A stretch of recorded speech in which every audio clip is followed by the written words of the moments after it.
Yeah, there you go. World building on the small scale. Hey, what's up?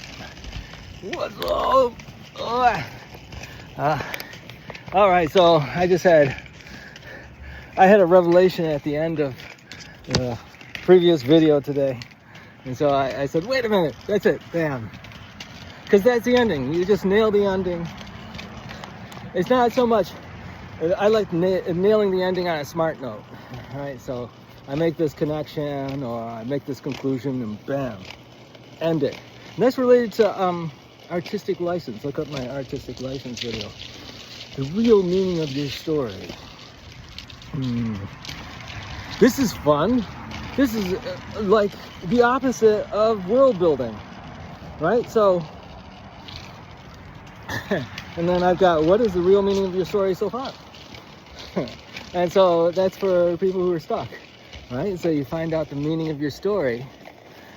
You just dig down and you ask those 3 questions of your story. I don't share all 19, 20, 100 questions I have in my writing classes. No, I don't share that here. I just share these 3 main questions. And that is, why do you do what you do? How did this affect you personally, deeply? And what matters the most? What bothers you the most? And what needs to change? Last one is what bothers you the most and what needs to change. It's kind of it's a double question. It's a double question. So there's your buy one get one free. See, there's bonuses when you watch and you listen closely. Core habit towards finishing your book. Just covered that.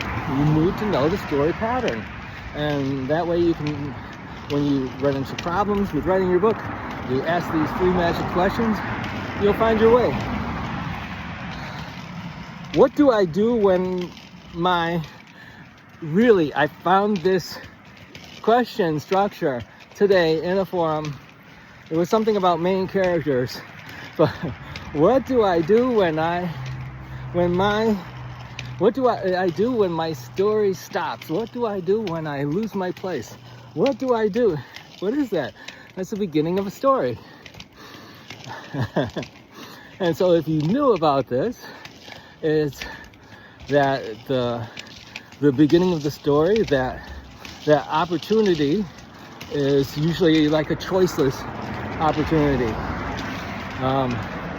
I have this choiceless opportunity to do YouTube videos.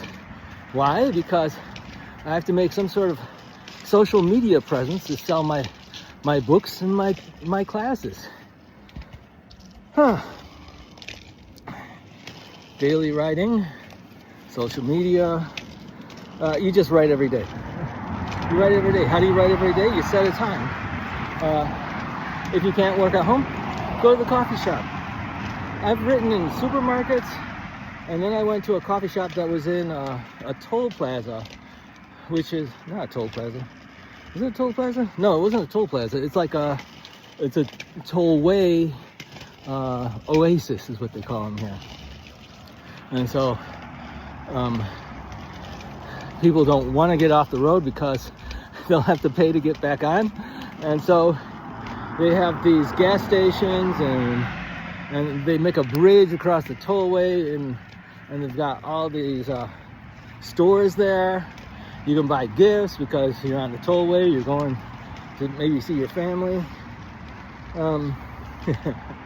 So I was at a tollway oasis. I was writing.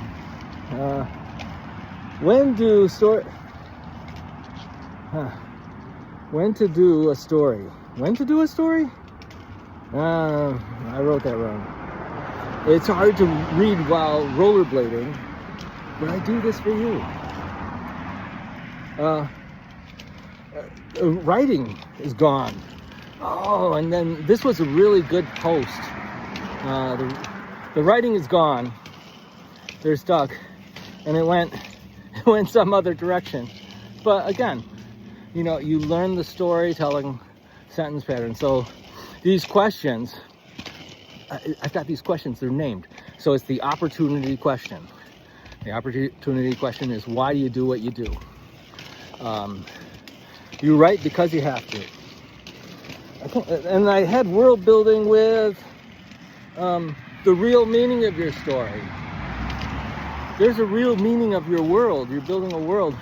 Oh, and then the fun thing about this one was, it was a very small, insular world of like these mystical beings, not mystical beings, fairy tale type beings. It was probably a fantasy or romantasy. And this person was sort of introducing other writers to their story. They should be introducing their readers to this story. And so what you do is you come up with, they're like these little elves, and they live in the ground, and they have these up-to-date behaviors. Maybe they have these communication spells that are similar to cell phones. And this is how these little creatures get around and sneak around humans. And this is world building, okay? Because it's like defining a race. It's like anthropological study of elves. Isn't that fun? And you can get your themes going in there. And yeah, there you go. World building on the small scale. You don't have to, and they didn't say, a certain amount of time. It's like, they're always like this. This is like this immortal, out of time kingdom of these little fairies. They had a particular name. The name's always got to be fun. And so you want to try to devolve your idea for the first post so that you can spread it out into, 3 to 5 posts. And so you say, I've got this great world building. Let me tell you about the world of my story, right? This could follow your original post where you say, hey, I've got this idea for this story. There's gonna be fairies, and I want to like engage that like telepathic communication that fairies have, and that's how you start finding your readers. And then to cap it off is like, you see these people online, and they've got these huge followings, and they've got this highly developed storyline, but they've done that through communication with their followers for so long, and their followers are actually the reason they got to where they are. And if you start peeling away the layers, right, just like you're peeling away the layers when you're making your first posts, well, you'll see that these great people on the web, they're just like you. That's fun. All right, see you later. Bye.